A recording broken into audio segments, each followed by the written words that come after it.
अवतीर्य निजाक्षरात् परा दिहमूर्त्यां बदरीवने स्थितः भुवि भारतजीवशर्मणे नरनारायण देव पाहि माम्। यदुपर्यभवत्कृपा तव स नरो द्रष्टुमिहार्हति क्षणम् न परः सुरसत्तमोऽन्यथा नरनारायण देव पाहि माम्। प्रथितं च बृहद्व्रतं त्वया जनताया निजधामलब्धये अवबोधनमुत्तमं भुवि नरनारायण देव पाहि माम्।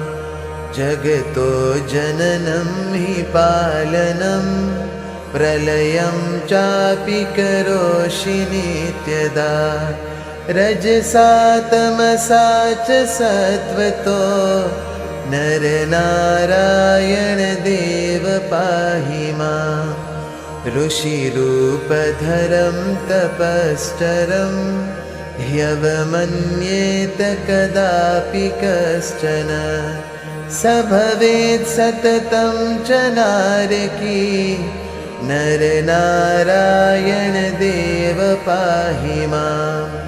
तव मूर्तिरियं सुखाप्तये जनतायाः किल तापशान्तये मरणस्य जयाय नित्यदा नरनारायण देव पाहि माम्।